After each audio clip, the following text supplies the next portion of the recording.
Bonjour. Construction de la fonction exponentielle à partir de la fonction logarithme. Fonction réciproque du logarithme népérien, c'est l'exponentielle. Donc en fait, l'exponentielle correspond à la fonction réciproque du logarithme népérien. Mais c'est quoi une fonction réciproque? Alors avant de parler de fonction réciproque, on va rappeler la définition d'une fonction. Une fonction est un processus qui, à un antécédent donné, lui fait correspondre une image unique.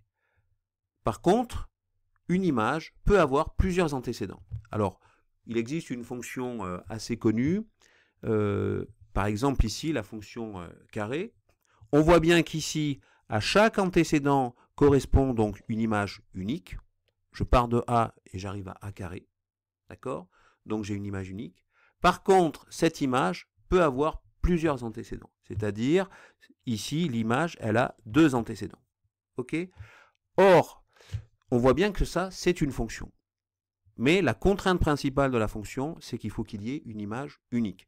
Si par exemple, j'avais eu ce genre de fonction, regardez, si j'avais eu par exemple ce genre de fonction, donc ici, c'est facile, hein, il suffit, voilà, imaginez que ça, c'est l'axe des Y, ça devient l'axe des X, d'accord?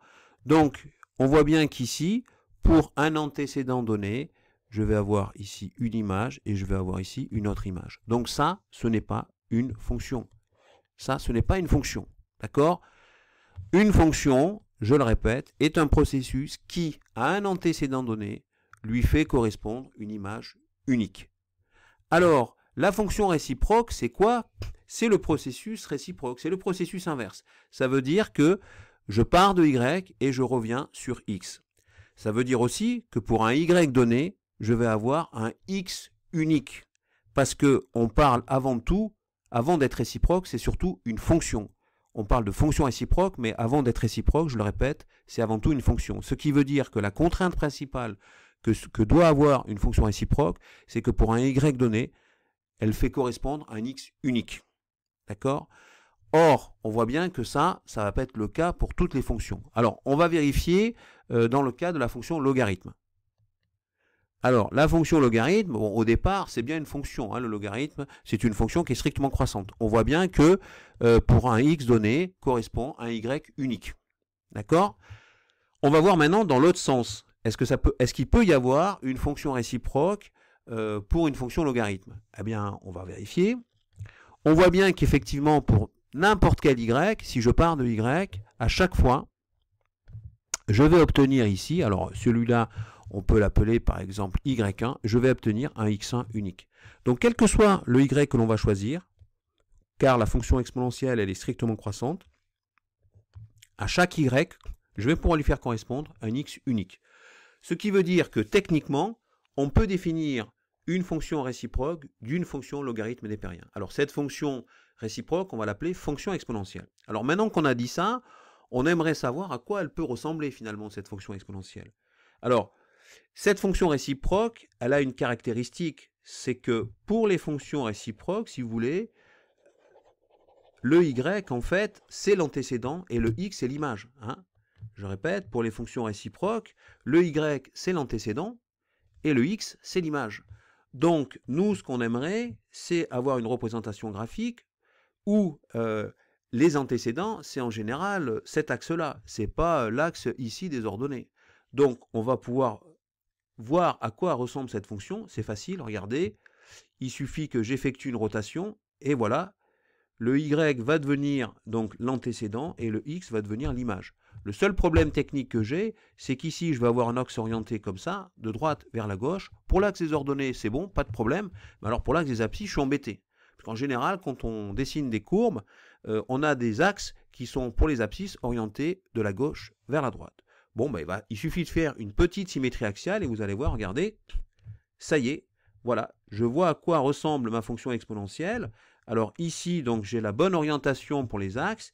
Donc ici, j'ai y et ici, alors j'ai y, je pars en fait, je vais être plus précis, voilà, on part de y et on revient sur x.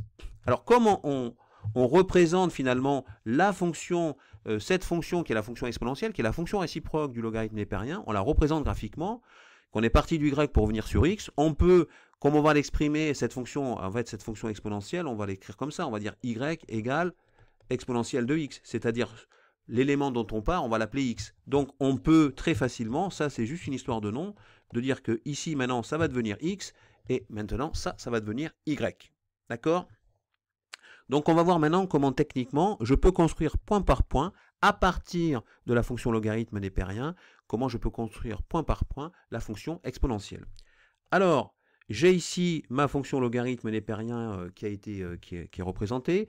J'ai ici ce qu'on appelle la première bisectrice, ou qui est une fonction en fait linéaire qui est y égale x. Donc, je pars par exemple d'un antécédent donné que je vais appeler x1.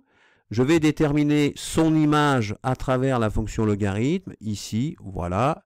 Et j'ai ici y1. Alors, à quoi est égal y1? y1 est égal à logarithme de x1. Alors maintenant, ce que je veux, c'est... Donc ici, j'ai mon point, d'accord? Là, j'ai mon point qui est un point de la caractéristique du log.